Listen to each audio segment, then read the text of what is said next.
It is a journey that starts early. When it rains in Kajiado County, the good tidings come wrapped in the form of nourishment for their much glorified land. And the curse of impassable roads. It takes us 3 hours to cover a 50-kilometer stretch, half the time stuck on the road. For the woman who has to face this road during an emergency, then the experience is heart-wrenching. This was a young girl, and she got an obstructed labor. She couldn't push the baby. She was very, very young. And this was not her first pregnancy. The first one she aborted, you know. It didn't come into term. But this last one, she couldn't push in any way. And no help here. All the way 50 kilometers to Kajiado. It is one of the complications arising from female genital mutilation, as young girls, young as 12, end up taken as brides and are required to begin raising a family. This is called ormurunya. So this is an operation tool used in cutting the girl during the circumcision.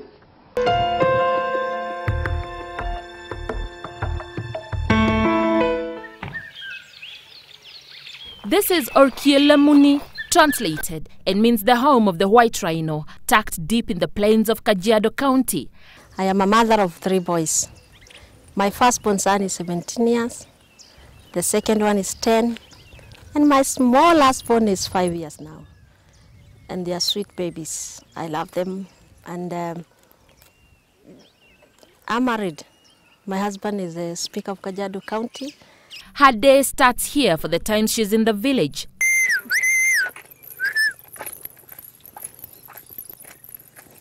It is a morning ritual that she takes pride in. Cows for a Maasai woman are sacred. They define part of her well-being. It is not complete until she says a prayer for them.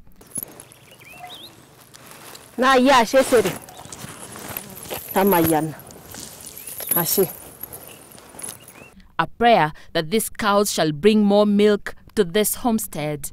Every woman born and bred in Maasai, you have to know how to take care of livestock, because one is our source of income.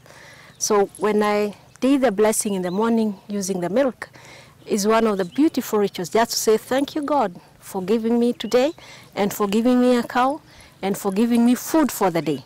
She's very much a traditional Maasai woman living a modern life. Here is where I began life. I had to do the traditional house in my own hands and by the help of other women, because this is symbolic for a woman. You know, you have all the cows in you, a home to show that you are there and you are the owner of that home.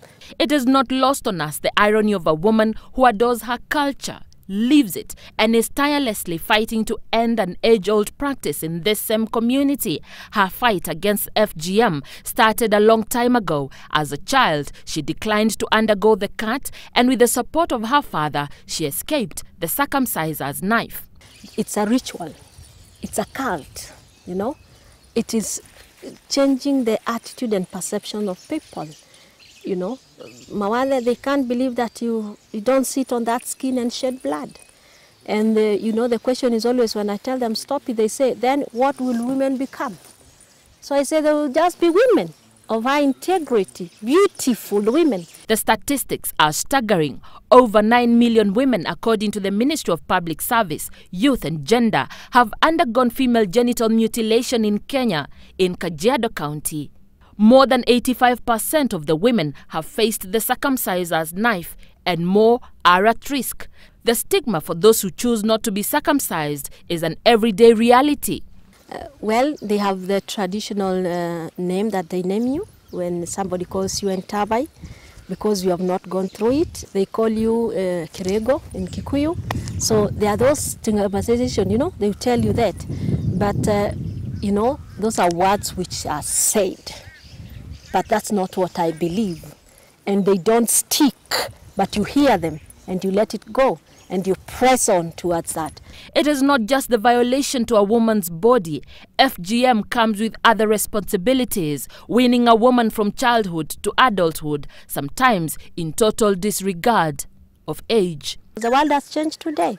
it's just not about being married, staying at home. You also need to contribute to that home. Climatic conditions have also affected very much the work in Maasai. So women need to change their livelihood source, not just about the animals. They need to do farm, they need to do business, whether in large or small scale, but something that can bring in back and something as little as you can.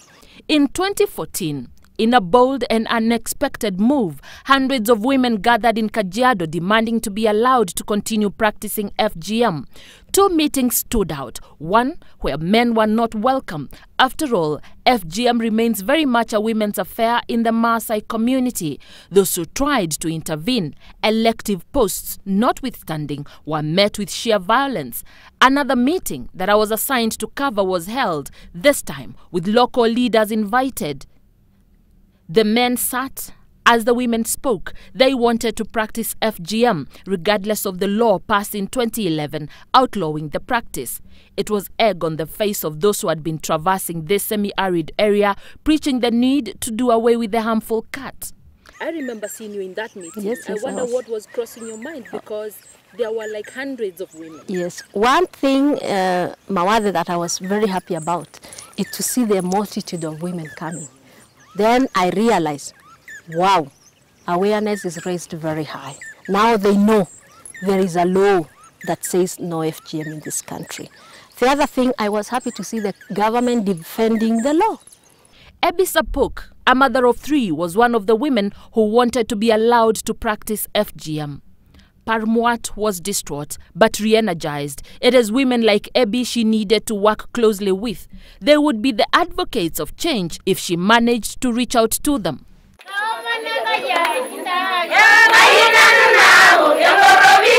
This community center was built for that purpose, a place where the locals can meet occasionally and discuss various issues ranging from human rights to economic empowerment.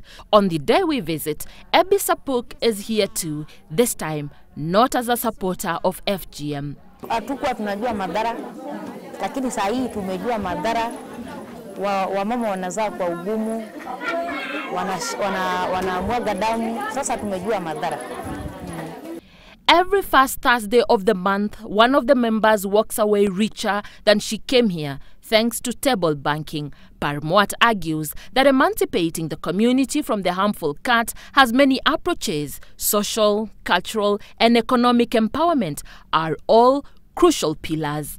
We normally meet here the first Thursday of the month. And what we do is that, dynamics and life is changing due to climate change. You no longer just depend on the cow. So one of the things that FGM also affects is the economy of the women. And social entrepreneurship is one milestone that have helped these women progress. So we realize that we can start from small to big. And what they are doing is just simple saving. Her first degree was in education before she realized she needed to do more for her community. And so the primary school teacher went back to school. For her master's in gender development studies, her learning curve is still ongoing. I went back to Catholic University, and that is where I had to see, and I wanted to study more about religion. Can the church give a solution for this? And that is what I've battled for 5 years. And God willing, by May, I should be graduating to become a doctor. So I look forward to be told I have the power to continue reading. And the power to teach too, a passion she indulges every once in a while. It is evident from the way she moves that her heart is still very much in the power to impart knowledge. She wants them to fly, to be the agents of change, and perhaps one day be the people who lead the campaign to end female genital mutilation. For Citizen Weekend, I am Anne Mawade.